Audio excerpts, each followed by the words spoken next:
real deal New England feel. I went off the rails. I might go down and be ashamed of myself. You should be ashamed of yourself. Corso and Catone. Welcome into Corso and Catone, the real deal New England feel. I'm Corso. Catone is here, and Joe is with us on air today. And this is what he looks like. I forgot what he looked like, Chris. Right? Yes, Most people did. I've come in. Well, how many episodes? I have like maybe 2, 3 several. tops. Yeah. You know, mainly when Mark is sick or something like that. When you're all watching us on YouTube, and when you're on YouTube, make sure you subscribe. Give us that thumbs up. That's what we want, the like, and leave us a comment. And that's particularly important, and we'll tell you why today. But if you're listening to us, you're doing it on iHeartRadio, Apple Podcast, anywhere you podcast, you can catch us. But today we have a special show. Today it's going to be fan mail frenzy. Joe, fan mail frenzy. Joe had this good idea because we're always getting all these emails and from people and comments and things, and he said, you know what? We can't get to them all. We can't get to them all. And people ask us some funny questions sometimes and want to know some things about us. Yeah. And so we thought, hey, let's do a couple of shows. We'll do it today. We'll do it on the Pats Nation. Bring it to you guys. And maybe you get a little glimpse into the insanity. Just a little bit. That is Corso and Catone. Hi, guys. Hey, what's going on? Isn't it nice to have him on there? Producer, director. Look at him. And a big shirt that says director on it. You need to get him a shirt with a hat. Yeah. You didn't see. He before the show, it took him about 4.5 hours to set that picture in his top left. There. Yeah, I had to make sure that people understand, you know, you got Tom Brady over here, over my right, my left, as you're looking at it. And then, yes, Mr. Joe Montana right here, just to showcase the two greatest talents of quarterback history, in my opinion. Okay. And many people's opinion, I think. You know, here's the thing. I had to look through some of Joe Montana's stats. I'm going, yeah, he's not really all that up there. But you know what the thing is that what I like the most is that he made it all look so smooth. I think that's the difference between all other quarterbacks. He just made it look smoother. It doesn't look like a guy should be a quarterback at all. No. You know what I mean? And the game changed. So his stats wouldn't be what some of these other guys' stats are anyways. You know what I mean? Looks like he's delivering mail. Yeah. You know. Well, what do you say? You want to get to some of these questions? Hey, yeah, let's get to some of these questions. Foremost on everybody's mind. Yeah. No. That's what it seems to be. Well, Joe could kick us off, you know. Well, we got the first question coming from Paula from Attleboro, by the way. Let me post that up for you guys. Take the train from Attleboro. Remember that? Yeah. Just to get on that train to go to the stadium. Yeah. All right, sorry, go ahead. No, so I don't know when you're gonna stop talking because rarely ever do. Anyways, Paula wants to know, why did you guys decide to do the shows? That you can see right down there. A question. Why did you guys decide to do the show? And you can tell him, Chris, the story about asking me in the process. You want me to go first? Yeah. No, you go first. Go ahead. Since this really was your creation, you know. So this was during, and I'll go quick. This was during COVID, and things were tough, right? I mean, business was tough. Everything, the phone's not ringing. I had already had my firm set up to work from home before COVID, because it's made sense. So I'm like kind of pacing around. I don't know what to do. And I'm watching a lot of sports radio, all this stuff, and trying to get everyone to talk to me about sports that is willing to stay on the phone with me for a long time. And these two guys are the only two that'll do that. And so I said, we should take it to the people. Let's take it to the people. Let's do it. So I called him, Joe, and I said, what do you think?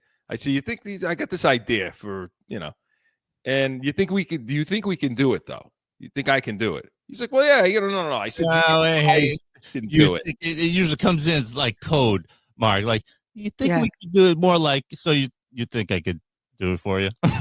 Yeah. No. I wanted to know, does he think that does he think I have the capability or talent or whatever to be able to get on one of these things and do this? Because, everybody has podcasts and they sound like shit. They sound like shit. It's true. And I'm like, because I don't want to waste anybody's time. I said, if you don't think I could do this, then tell me that. We don't need to, And he said, he said, yeah, I think we can make that work, And so then I said, well, we can't do it without Mark. I said, that's just got to be Mark's got to be here. So then I called Mark, and how'd that go, Mark? So he called me, and at first I said, What are you talking about? Like, what's wrong with you? We're gonna do a podcast? Like, what? Who's gonna listen to me and you? Right? So then we talked about it, and we're like, well, how do we start? What do we do? And we actually started with a post-game show, right? Yeah, it was this, show. And then there was a post-game show too. There was a post-game show, right? We were like, well, live, which might come back, by the way, right?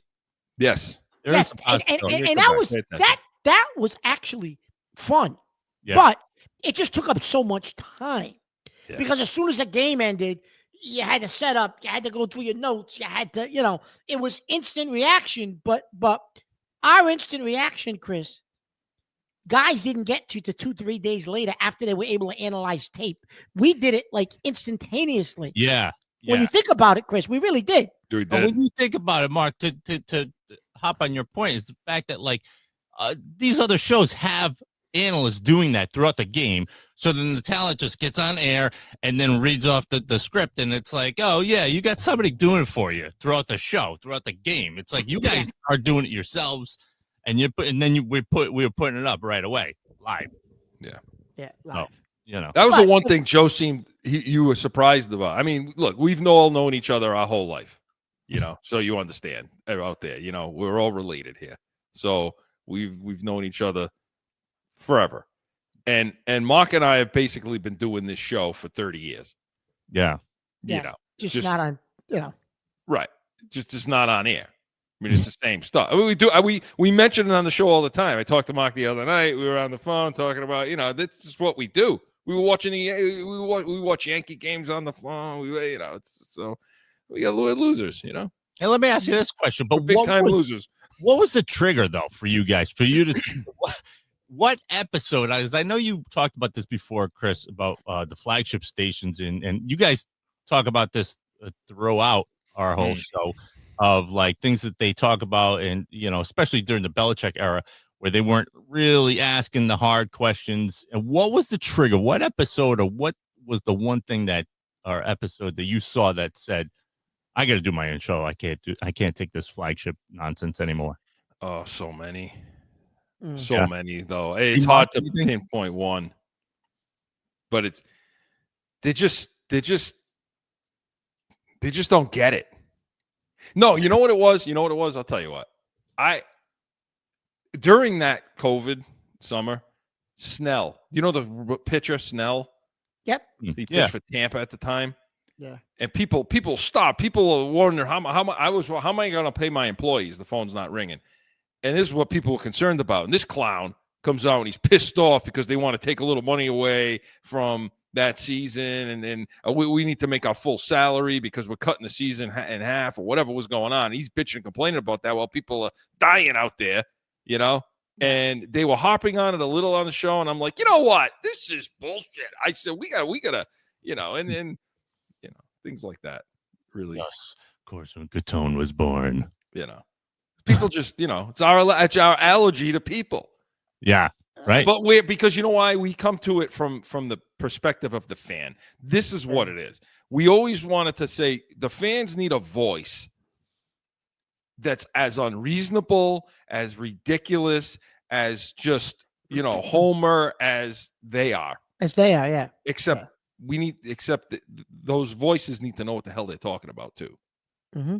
And I think it's good timing and good transition after Brady was leaving and Belichick. That era was sort of dying, because I was like, at the time, I was thinking to myself, it's kind of like we're on top. Like, how could you do a show and everybody's going to listen to you because everybody hates us by now as the Patriots fans? You know what I mean? Yeah. But we are our good luck, Mark. Right? We freaking we started this show and everything fell apart. After all the winning happened. Yeah. Then we're on talking about, Right. It's like when I moved to Arizona. I moved to Arizona in 2000, the year 2000. What happened the year after? They won the Super Bowl. They won the Super Bowl. Of course they did. Anyway. All right, you want to get to another one? Yeah. Keep it going. Keep it rolling. All right, I got one here. I got Sal as our and you know what? We did pick some of the ones that some guys that are people I always call in. Yeah, they're regulars. Yeah. And I you know who we're going to hear from. I'm sure who we're going to hear from on this list at some point. Today. Please. We better not. We better not. Because Joe picked it. If he's on, Joe got one from him. So I'm sure there'll be one from her on here. Anyway. There's got to be. Sal from East Providence. I can't do it in Sal's voice, but Sal writes in, what's the greatest New England / Boston sports franchise in history? That's a good question. That's a good question. I give it to you, Mark. Well, I mean, automatically the first one pops in is who? Well, to me, it's the Celtics. Yeah. Celtics, of course, you got the history of Russell and Auerbach and all those guys, right? And all the banners and they got the most championships in sports history. Well, not Yankees, but you know what I mean? Instantaneous, but in Boston, you think of them. And it's interesting, though, Chris, because what's the greatest sports franchise in history? Okay, so are you going just by championships? What are we going by, right? I mean, if you go by popularity, at one time, the Patriots, you were on the metal benches. There was nobody there was nobody there. It was you and maybe 2,000 other people, right? There was nobody there. So 10 below zero against Indianapolis, and I'm sitting there with in the whole stadium with 4 of my best friends, I guess. Right, there was nobody there. So when you look at it from that sense, the Patriots now are off the chart, but that was not always the case. Obviously, Celtics, and the Bruins. Their heyday, Chris, was the 70s with Bobby Orr and Phil Esposito and Sanderson and all those guys. I mean, they want a cup with with Chara and those guys, but the height of their popularity, really was the big bad Bruins of the 70s, right? Early age, remember Channel 38? You'd be trying to get the end of the game. Derek Sanderson and John and Cusack. Right, all those guys, right? With announcers. Yeah, those were. I mean, I don't know, but the greatest Eddie Edelman too. Andelman. The greatest franchise, Chris. I mean, you have to. I don't know. Do you disagree with the Celtics Boston franchise? I think honestly, I agree with that. I think it's the Connecticut Sun. Yeah, I would agree with that. And the WNBA team. Listen, they're the best. They're the most storied team in NBA history. NBA history, yeah. So now you're talking about the Montreal Canadiens, say for hockey. I mean, that's what the Celtics are for the Yankees basketball. The Yankees in baseball. The Yankees in baseball. So they're the Yankees of basketball. So it's hard to not say. I mean, would they win 11 in a row or something, or 9 in a row? Something like that. Yeah. in the 60s or 50s. I think, and then Chris, when you think about the greatest NBA players of all time, I mean, obviously now you're talking Russell.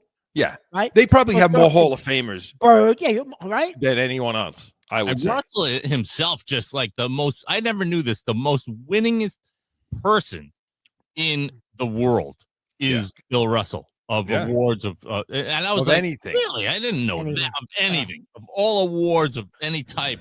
He's got the most, and it's wow, I didn't realize. Yeah, I would say it's the Celtics, but I'll tell you this: the Patriots to win. Personally, I think it's tougher to win a Super Bowl than any other type of championship. I just think it is because there's so many more moving parts, I think, to a football situation, a football team, some more guys, 53 play. I mean, there's a lot of things that factor in. Less games. You're talking about 16, 17 games. That's it. So your margin for error is minute. Mm-hmm. And what they did for 20 years, I've never seen that done at that consistently. So, but I would say the Celtics, guys. Yeah. What do you think, Joe? I think so too. I mean, it's nice to hear you guys say that because I thought, after what we had gone through with the Patriots, that you guys would definitely be Patriots, leaning that way. But I was like, maybe Sal is sort of leaning that way when he put up, New England / Boston. So I was like, that kind of like leads it in. But I'm like, no, I think Boston Celtics are the way to go. Because like if you go to the Garden, you just see those banners, man. Just like it's intimidating. It is intimidating. And when you think about it, Chris, though, like even the Bruins, though, they're entrenched in hockey history because they're one of the original 6, right? Yeah. Yep. So they're still, even though they're not the greatest, but they're still entrenched in hockey lore and hockey history as being part of the original 6. With you know what I mean? Yeah. So we want to know from you. We're going to get the break here and come back with more questions from you. But let us know in Heated Hotline, 855-313-PATS, P-A-T-S, or in our mailbag, corso.catone@gmail.com. Let us know what you think about all of these questions and give us your answers. We may talk about them on the show, but this portion of Corso and Catone was presented by the Pats Nation, Sundays, 8 a.m. Eastern, and we get all Patriots talk when the season begins. Oh, that's going to be the first pregame show. So make sure you stick around. When we come back, hey, more emails, more questions from you. Stick around.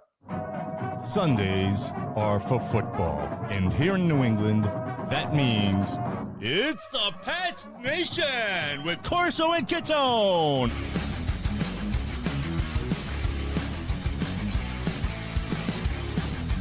Sundays, 8 to 9 a.m. Back in with more Corso and Catone, the real deal, New England feel. All right, I think, Joe, you're up, right? Got a question coming up? I do have a question. And this is it's a good one. I like this one. It kind of gets it away from sports for a second. And this is from Star from Colorado. She writes in, whose recipe for Sunday gravy is better, Corso or Catone? I mean, that's easy. But wait a minute. Before we answer this, we may have to tell our viewers what that is. Cook? What? Sunday gravy. Like they may not know what they may think we're gonna he's make right. turkey. All right, well, go ahead. Explain it. Well, you explain it because obviously you're going to say. You stand over there saying, we should explain it. Well, then friggin' explain it. What the hell is it? So when we make reference to Sunday gravy, we're talking about a marinara sauce with typically with a red meat, sauce. With a red sauce with meat in it, usually meatballs, sausage, pork, brajol, different things that would usually go into the, it's either usually I typically would consider a gravy something that's got the, you're putting the meat in it. That's the Sunday sauce, right? Not just a marinara. You can make a quick marinara during the week, red sauce, but you're not making it like you would on a Sunday. Yeah, I think for Italians, gravy is the red sauce.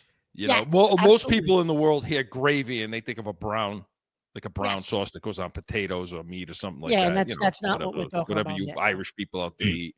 But in Rhode Island, but a lot of Rhode Island is other parts of the country, Chris, don't call it gravy either. They have different names for it.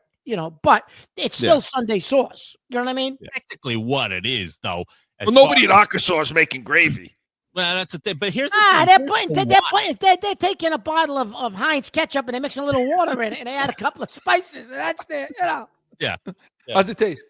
Is it? You add a little. Put a little more. Put a little more. A little more celery salt in there, Barbara. But I mean, technically, it is. Listen, we want people from Arkansas to listen to us. Be nice, would ya? But who's going to answer this question, though? By the way, now that we just told he's going to answer this because I'm going to be honest with you. He makes this. Cook. You're not making my wife will make the Sunday sauce. I won't. Hey, listen, we can pull her into this. I'll put mine against hers all day too. Yeah. She I know. You know what? That's blasphemy. She'll punch me right in the throat. So what is your trick? What's your trick? Is it your grandmother's recipe or your aunt's? It's actually, I have a couple of different versions. Okay. Like I have a bolognese sauce that I make, which is meat, which is a lot of meat in there. And that one I got from my father, who actually got it from Miguel from the Blue Grotto back the Blue Grotto. Ago. Years and years ago, that restaurant on Federal Hill, right? Let me tell you something, that was good. And he got it from him. Okay. And then he kind of did his own thing with it, but that's time consuming. That takes a long time to make that sauce, to do it right. Yep. Yeah. Well, but the one I typically make, it's a puree, like he said, the marinara, and Yeah, I mean, it's kind of a combination of like my own thing, both grandmothers. Okay. You know, Joe, our grandmother, and that's a question. Who are you trying to emulate? Like, who are you trying to match? the problem is you can't. I can't match. You can't match Graham. There's no way. You know what's funny? We had a sauce off a while ago. I didn't participate, by the way. So I did. I had it. Yeah. Saying. And I will say, you know, and it was just you, your brother, and your sister, right? There was some other. No, we had some friends. People came. We had one girl from Sicily. She showed up with hers. Oh, she thought it was something else. I'm like, because here's the weird thing. What my point is that like tasting all of them, and I don't think my brother's was on the. It was for my birthday, so I was the judge, so I couldn't enter. You know, but it was a fun day. But having tasted them all individually at separate times, there were elements of Graham's gravy in there. Yeah.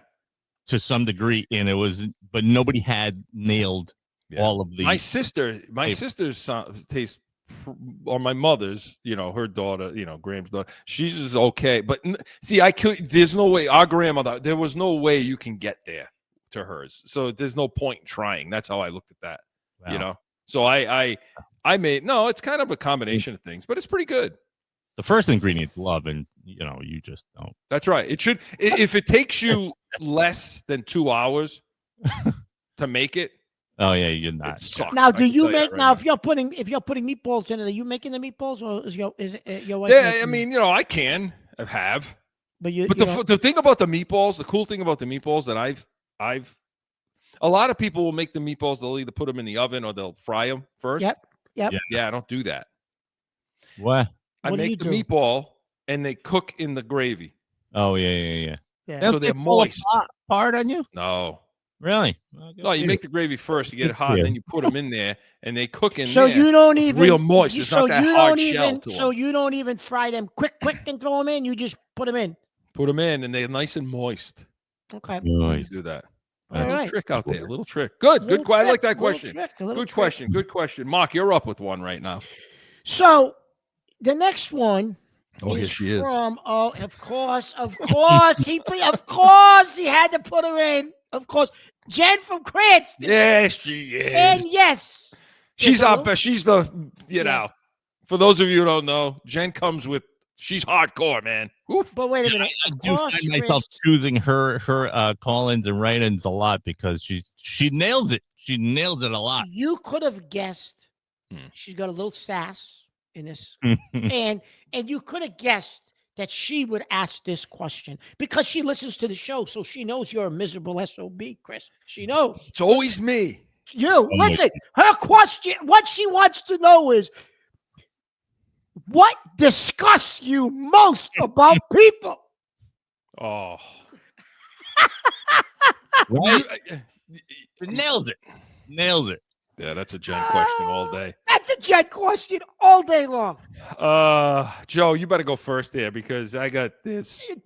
Joe, I got to organize my miserable rotten this thoughts. might take 3 shows for him. This might be the end of the show. We'll just have to carry this out to the end. Yeah, that's it. Boycotted from every station on the planet. What disgusts me the most? People are. All right, I'm gonna do I'm gonna nail the one of the airline, so you guys don't have to go into that because we've heard that one from you guys. Is the stinky, dirty, sweaty, hot feet? Ugh. Taking them off on the airline. It's like when they're in their living room. Like they're in their living room. Like when did we get to the point? First of all, isn't it disgusting for you, the person, with your feet on something that's been trafficked over and over by literally millions of people, and they don't clean the floor. They barely clean the air. You guys have been on a flight when the you have to wait for the next one, so you're staying on the same flight, and then people are like they grab a couple of garbage cans. That's it. It's like in the movie theaters, same thing. Like, would you take your shoes off in the movie theater? Like, no, it's the same type of floor. It's disgusting. So I'll nail that one for you. That's disgusting. I don't even go to a movie theater. No. But Joe, I'm gonna add on to that. You know what that is to me? What you just described? It's a lack of common decency. Right. There's no common decency, morals, respect. These people are filthy, dirty, disgraceful animals. Like, I don't seem to understand. I don't understand. You know, they're taking their shoes and socks off on a dirty plane. They got garbage in between their toes. I mean, it's filthy. The girl, I'm next to the girl who's breastfeeding. You know, I mean, come on. How about the girl? How about the lady that was reading? You shut the light off. Oh, I shut the light on her. I mean, like it's just common decency. What's happened to people's common decency? I don't understand what's happened. That's my, I don't get it. I had to give a particular moment, but what about you guys? What disgusts you the most? Besides that, what disgusts you the most about people, Chris? Because I know you. Jen, you had to ask this, Jen. Yeah, just like he's too many answers. There's no modesty anymore. Like, it's one thing to be a filthy disgrace, like Mark just described. And listen, most people that I come across are filthy, rotten, disgrace. By the way, that issue with the plane, yeah, you know what you need to do? Go shut all the lights off and put one of those, what are those, black lights or whatever you call those things, right? Yeah, put one of those on in the plane. Yeah. See what the hell's on there. No, you take. I mean, you look at something like that, you should show up in a hazmat suit from now on. Yeah. You know, never mind. Take your shoes off, you filthy pigs. But here's the thing, okay? Not only are people disgusting and all that, but they don't care about, like, they're brazen about it. It's like, hey, we're in the day and age of, hey, this is who I am. Right. And I'm going to record it and I'm going to put it out there for people to see. And I don't really care what you think. That's what I hate about people. Have a little modesty. Think before you speak. Say something. Don't just go stop recording yourself. I mean, there's so many things from how about the jackasses in the gym, Joe? Oh my God. I don't go to the gym, but you tell me these stories because I can't stand. I try not to go into public a lot. Yeah. They get the video camera. They get the tripod. This is coming from a man who's going to go into courtrooms to make a living. He tries not to go out in public. But see, at least there I expect it. Right. Like, I expect people to be just, who they are in a criminal courtroom. This is what we're dealing with. You know what I mean? But in other places, like you said, the gym, they're recording themselves. Well, get out of here with that. Yeah. I mean, I've been in bathrooms, and I very rarely go into a public bathroom. but when I had people pull up, they're recording stuff themselves in the mirror. I'm like, oh, you can't do that in here. Is there nothing sacred anymore? Can't I take a leak without friggin' having somebody recording it? Joe, in the gyms, right? They must leave sweat all over the machines, and gross, right? Yeah. It's one of the gyms and it's a well-known gym now, but the one thing that they started doing was, I was like, okay, that's actually pretty cool, was putting like bottles of sanitizer and paper towels near in spots that you can get to and wipe down. And so I'm like, now it's become sort of a thing, but do people do it? No. You know what I mean? What happened to COVID? What happened? What happened? Yeah. Remember during COVID, and people would, come to this restaurant, we clean. We like they advertise we're extra clean. Well, what the hell were you doing before? Well, you weren't cleaning before? I don't understand. Speaking of that, Chris, I saw a guy. You notice how it all has to do with cleanliness? You bring up COVID. I saw a guy the other day, Joe. He's jogging. He's got one of the COVID masks on. What are you outside jogging for if you're going to wear one of those masks? Stay in your house. Buy a treadmill. Go for a walk on the treadmill. Like, you're running with a mask on? Then you obviously shouldn't be outdoors running if you're running with a COVID mask on. I'm confused. Yeah, you got to tell them, keep wearing the mask, keep breathing in your own disgusting breath. Maybe you'll pass out. We don't have to deal with you anymore. Listen, if the poor guy has some kind population control. One at a time. If the gentleman has an autoimmune something, whatever, okay, maybe you got to wear a mask. What autoimmune? Out in the world, you breathe the regular air. Joe, I'm trying to be nice. He's going to be a filthy animal. Right? I'm trying to be nice over here, right? But buy yourself an indoor gym, buy a treadmill, something. Do it in your own home.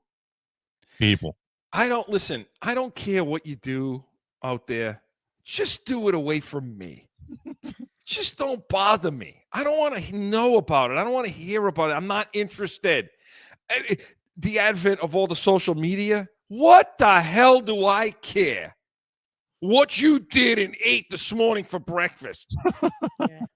Or what your dog ate. Or taking a picture of a pile of dog shit on the thing and say, look, my dog is feeling better this week. Look at what he did. What? What the hell are you watching? I'm telling you, these people do all kinds of What crazy is he shit watching, Joe? That's what happens in gated communities, Yeah, what are you watching? What about you, Mark? How about you? One way out, man. It's You, scary. Mark?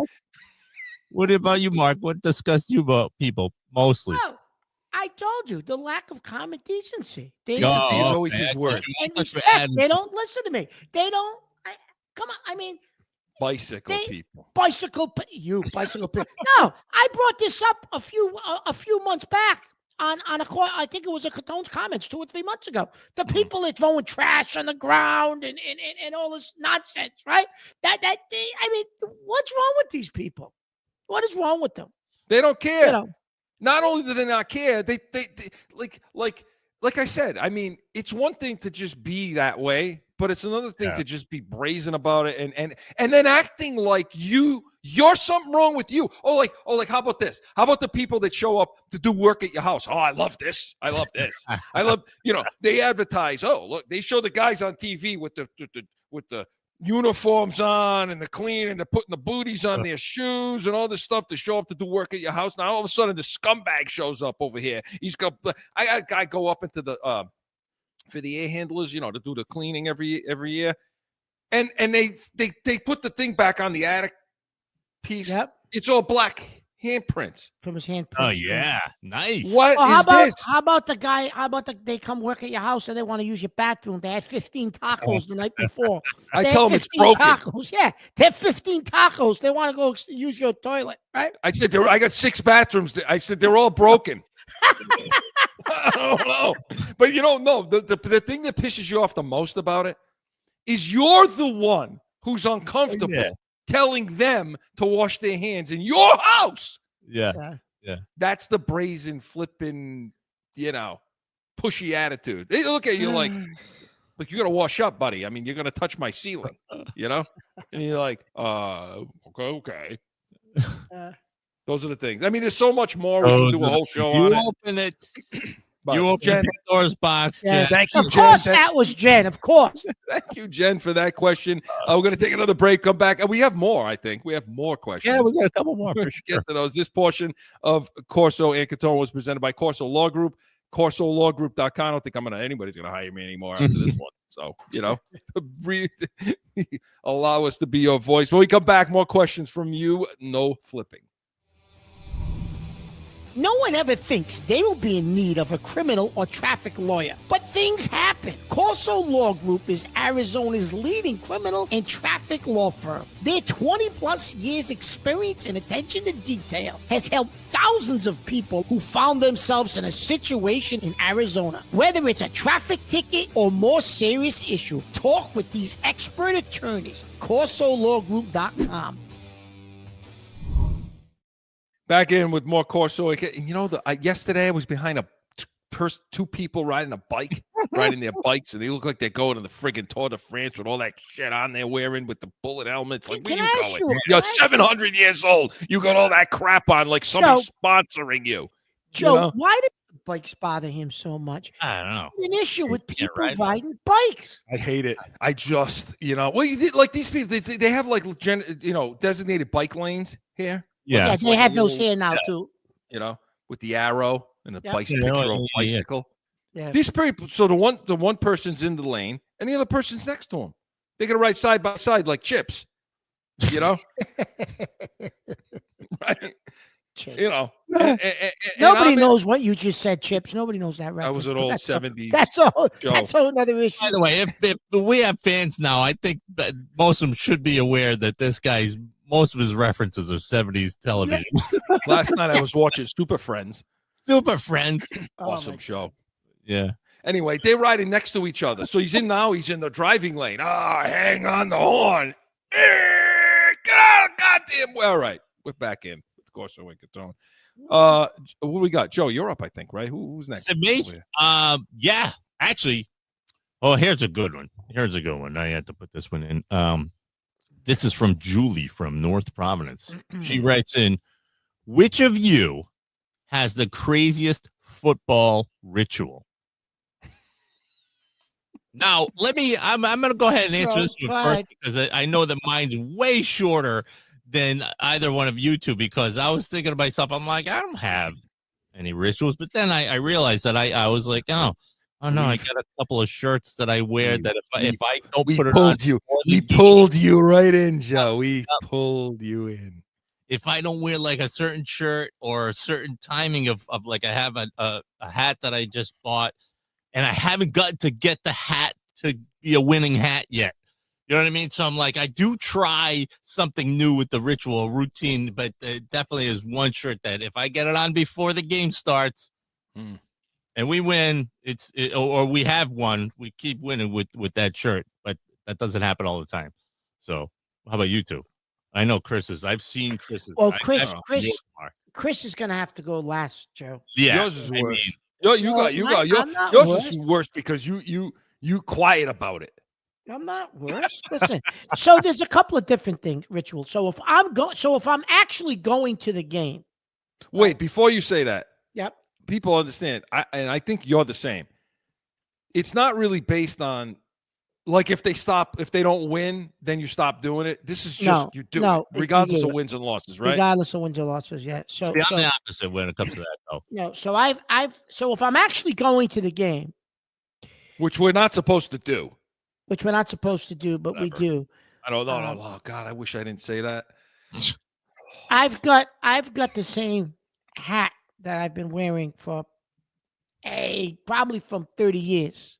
Okay. It's the same one. It's actually the color of it matches. I think it's close to the uniforms they wore when Parcells was here, because that's probably But anyway, so I got this hat and this pullover that my wife keeps trying to. Oh, that's right. Every year when we flip over clothes, no, what are you doing? Give me that. What are you doing? You can't get rid of that. No. So that's my. It doesn't matter if it's 100. Describe the pullover though, everybody. No. I got no. That other one I bought, that yellow thing I bought. The yellow one. No. It was once one. It's a Patriot pullover that I wear. That when I go to the games, it doesn't matter if it's 90 out. I gotta wear it. It doesn't matter. I'll put shorts on, but I gotta wear it. Right. So, but when I go to the game, that's different. But at home, I'm not. See, at home, I don't have too many rituals at home. All I got to do is I do have to sit. It's the same chair, same seat. I have to call him at the same time. So there's no phone calls. About an hour. So as soon as it's about an hour before the game, there's no more phone calls. There's no interaction between him and I. You would think there would be. There's no interaction. This has been going on for 30 years. No interaction. The only interaction now, because we have texting, is sometimes text. Sometimes text because text wasn't invented. Wasn't invented 30 years ago when this started, these rituals. So he'll text me the inactives. That's the only thing I'll hear from him is who the inactives are for the game, and that's it. No other communication can occur. Communication occurs after the first offensive series. If we start on defense, while before I hear him. It's a while before we hear from me. And it's got to be after the first offensive possession. Not during it. It has to end. Touchdown, whatever it is. And then I call him. And then it starts. And then we don't get off the phone pretty much the whole game. But that's how the communication goes. It can't happen any other way. You know, you call him first before you call him first. He does not call me. I call at him all, ever. Like throughout the whole game. That is ritual. No, that's my ritual. It's just a ritual. But after, like I can't. There's times I want to call him. I can't. Never called. He does not call me during the game. I make the phone calls. If he's going to go to the bathroom, all right, good. He waits because then I'll call him back. whatever. But that's my ritual. That's just how it's there have been a couple of times where I've called him during a game. Or I get pissed. He gets pissed off. He's like, "What are you calling me for right now?" I'm like, "Okay, screw it, I hang up." I just hang up, and then, but he always ends the call the same way. So it's like he makes the call, he ends the call. Like that's it. So it's we'll be talking. He's in mid sentence. Something happens. I'll call you back. That's it. I can't get up. The statement is always no. It's never. I'll call you back. It's this. No. It's this. It's I'll call you. Yeah. I'll call you back. I'll call you back. That's it. I was going to say, are you an actual television goodbye where it's like you don't say goodbye, you just hang up the phone? I'm like, why? No, he says that. He says those words. That's my line. He says, I'll call you back. Click. That's my line. Yeah. Don't matter what's being said. And by the way, when I pick up the phone, anytime, well, this is like regardless of games, just anytime we talk on the phone, it's just. You answer the phone, and he's in mid-sentence. My last ritual is, and then Chris will go on for the rest of the show. If it's a 4 o'clock game, at 4:30, this has been going on for 30 years. I pour myself a glass of wine at 4:30. Wine. I thought it was another W. Nope. Glass of. Oh, he's got to be 30 coherent. years ago, I wasn't drinking bourbon, so it was wine. So for 30, that I never changed it. But for 30 years, it's been 4:30 glass of wine. And if I don't have wine in the house, I go nuts. I make sure I got the wine. Everything. I'm like, it's 3 o'clock. I gotta go. I have no wine. I go buy a bottle of wine. My wife's like, bottle of wine. I said the Patriots are playing at 4. Oh, okay. She knows I get the bottle of wine. Even if it's Colorasi or something like that. I don't care what it is. I don't care what it is. It's gonna be. I gotta have a 4:30 glass of wine, and then he knows. He's like, yeah, because when I get upset and excited, he says you're gonna spill the wine. He knows, right? Yeah. The jug of wine. Now I actually witnessed this guy's ritual. Oh, I've witnessed it. I've witnessed it. It's a ritual. I didn't even realize what a ritual was until I witnessed it. Go ahead, Chris. Tell us, Chris. Tell us. I mean, I can't take the whole show doing it, but here's just I'll try to So I have to listen to an entire pregame show. I hate to do this because we have our own pregame stuff, but I have to listen to the entire pregame show. That's like, so that's 3 hours. So it all starts 3 hours before. Okay. Wow. And so, I mean, I thought I'm trying to condense it because I could go through the scenarios and it'll take a long time. So anyway, all the trash has got to be taken out of the house. Okay. All it's got to be emptied. Every trash barrel in the house have to be empty. Okay. All the towels that are hung on the towel racks have got to be perfectly folded and hung that way and like line up the back and the front of it. Okay. Every toilet paper roll has to be perforated perfectly in the house for all the bathrooms. You do the triangle fold? No, triangle. No. Stop. Shut up, will you? So, all right. All toilets have got to be flushed half an hour before each game, and the lids have to be closed. Okay. Oh my God. Then all the pictures, I got a lot of memorabilia crap. Everything, the measure, and I've kind of got off this a little bit because I catch a lot of crap. All the measurements between pictures have got to all be the same. Okay. All the clocks have got to be synced in the house everywhere. Okay. The outfit is the outfit. I mean, I've gone through the shirts. Remember the shirt I had, the white one with the it was red and then it turned white. But that fell off me one game. It just disintegrated and I had to like replace it. You know what I mean? But then when I replace it, I go in front of the Patriots old 70s. I got a Patriots helmet that's a lamp, the old logo. That is pretty cool. I do this thing in front of it where if I'm introducing a new article of clothing, I got to do a little ritual. And then in front of the head, the helmet. Yeah. Really? With the light on. And everything's timed. So this particular trash has to go out 40 minutes before.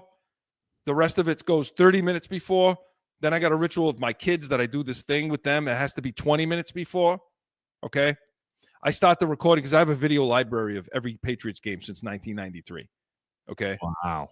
And so that recording is going to start 8 minutes. You know when it happens? It happens on CBS when they go first on the field. Mm-hmm. You know, when they go first on the field on CBS, that's when the recording begins. I come downstairs, then I got another little ritual that I do, you know, in here. I got to knock on the walls 24 times on each side. There's more, but, There's more. There's a lot of crap. It sounds like you're adding to them, the ones that I've seen. I actually have subtracted a few things. Really? I have, because, Wow. it's nuts. Now, I don't do it for other sports. This is just the Patriots. I think there's a different name for that in that ritual. Yeah, insane is what it's called. Insane. But the funny thing is everybody knows it. Oh, and my mother has to call me. She's been doing this for 20 whatever years. Mm-hmm.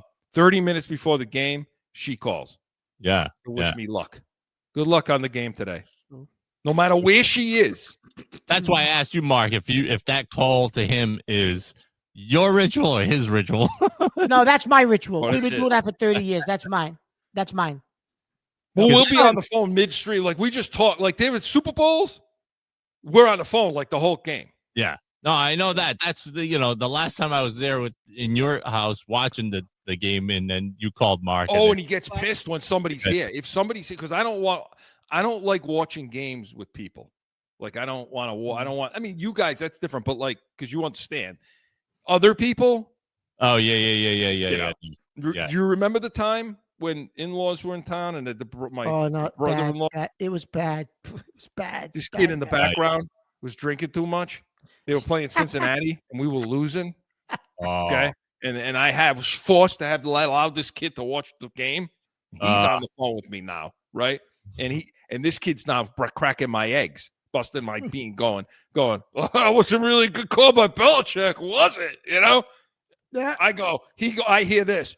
Who the F is that over there? He starts screaming on the phone. Like, I'm trying to find the speaker button to shut it off, Get them out of there. Get them out of that goddamn room. No wonder why they're losing. Oh, yeah. Oh, shit. So. Yeah. That's it. No, he's worse. So to answer Julie, he's worse. He's good. He's nuts with the rituals, Julie. Yeah. So listen, I'm gonna jump in, Joe. We want to go to break first. Then go to break, then I'm gonna jump in because we may not have time, and there's something I want to, because this leads directly to what he just talked about. All right, this portion of Corso and Catone was presented by the Pats Nation. Sundays, 8 a.m. Eastern, all football, all Patriots, all the time. When we come back, Mark's got something he's going to bring up. 20 seconds, right back. Sundays are for football.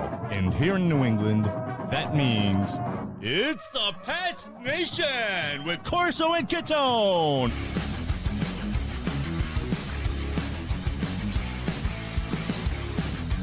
Sundays, 8 to 9 a.m. Back in with more Corso and Catone, the real deal New England feel. All right, Mark, you're up. Now, Mark, I don't know which one you're gonna come out with. Listen, but so he brings up all these rituals, Joe. Yeah.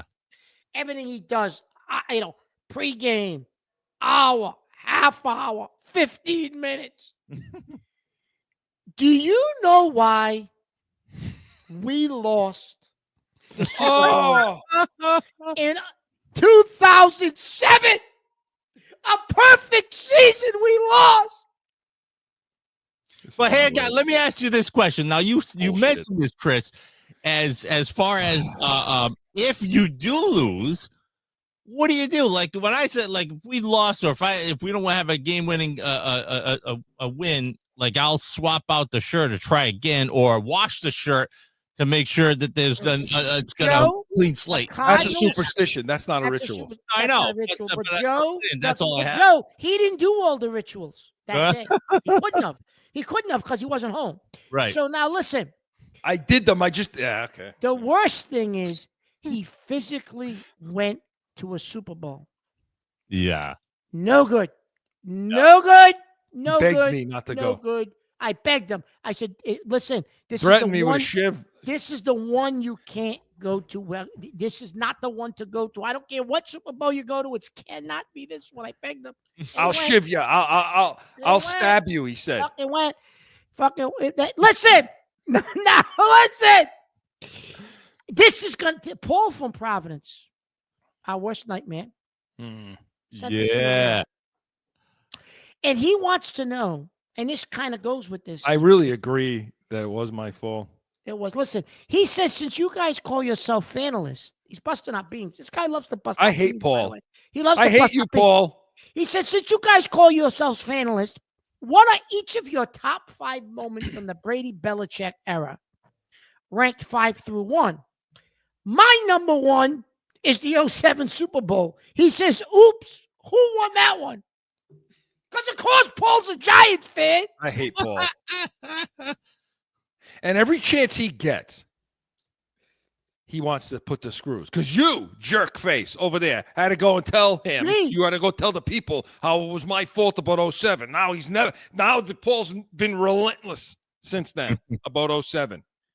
Yeah, right? So Stop living in the past, Paul. Stop living in the past. That was like the Giants' greatest moment, right? They keep reliving it. Otherwise, right? you're gonna go back to Bavaro. They keep reliving. Listen, well, this is a tough one, Chris. Yeah. Like this is a tough one. I don't even know if we got enough time. I mean, okay, but like, well, we could all come up with one. One, right? Maybe 2. So wait, what is it then? He says, what are each of your top 5 moments from the Brady Belichick era ranked 5 through 1? That's a whole show. That's definitely a whole show. That's a whole show.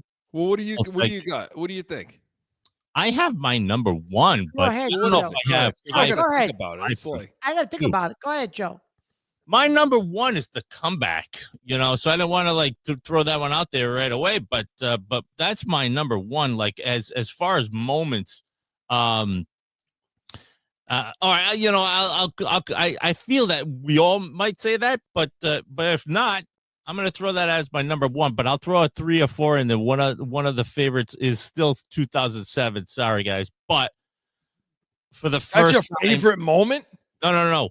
For the first time in history, I was able to watch a style of football that the Patriots should have been doing forever, and we still talk about it. And it's Brady to Moss, like just any moment. And majority of the time, it's that one-handed grab. I forgot what game it was, but Brady to Moss, just like that moment, those moments all the time. I was just like, this is what it should have been like. This is what it always should be like. Why don't we do this?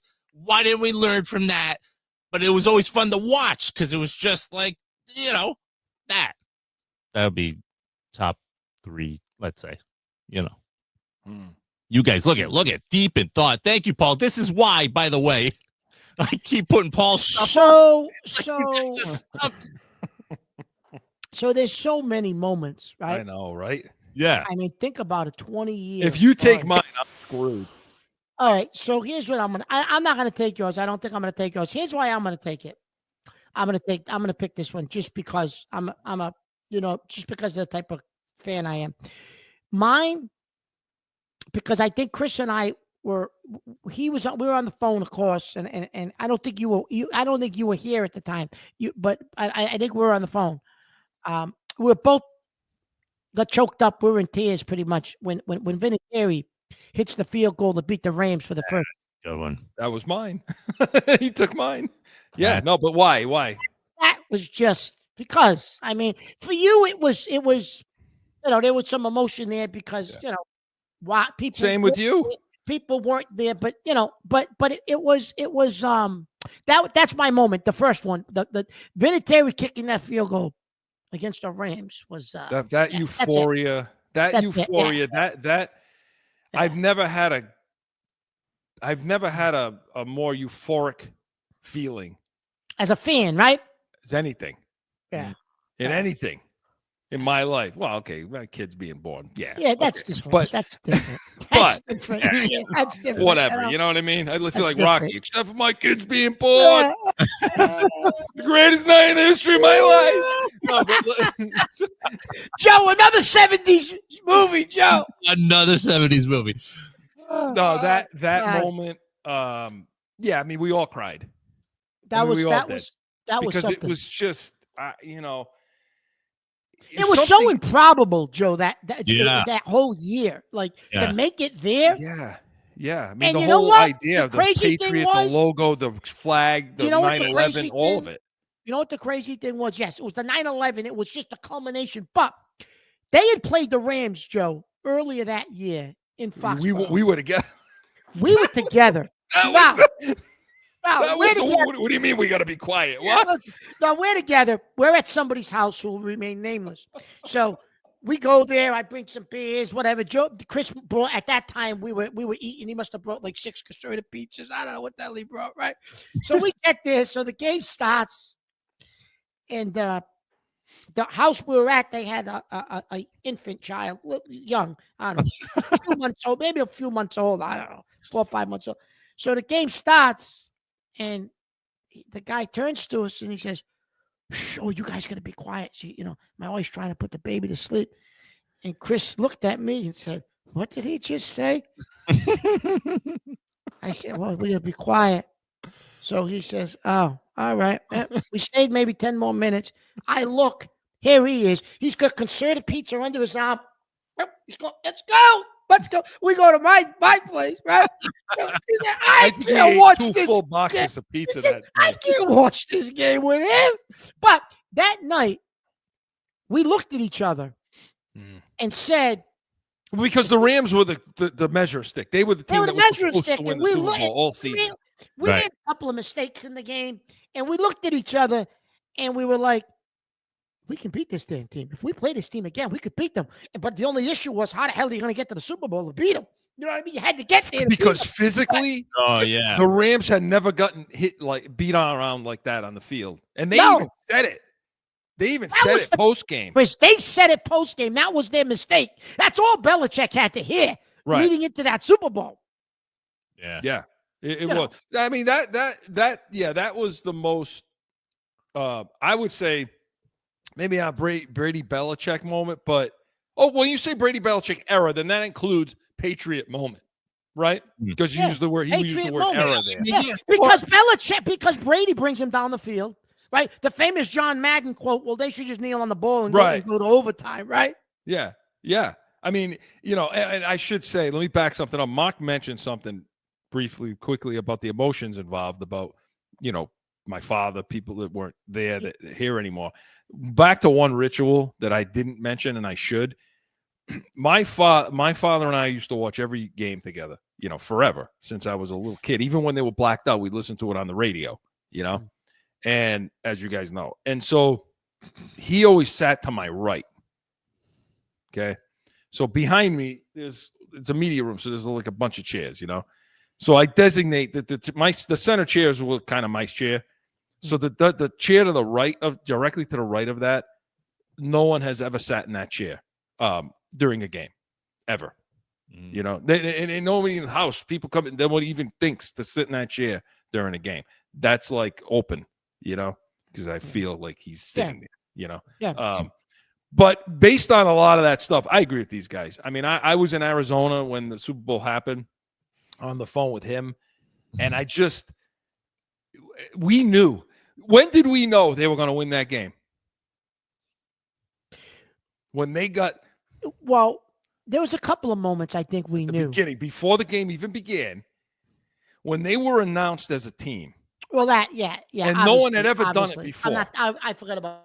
No one had ever been announced, and I know we got to go, but no one ever announced before as a team. It was always, And when that happened, he and I are on the phone. And I said, "Mark, they're going to win this game today. They're going to win this game." It just fit.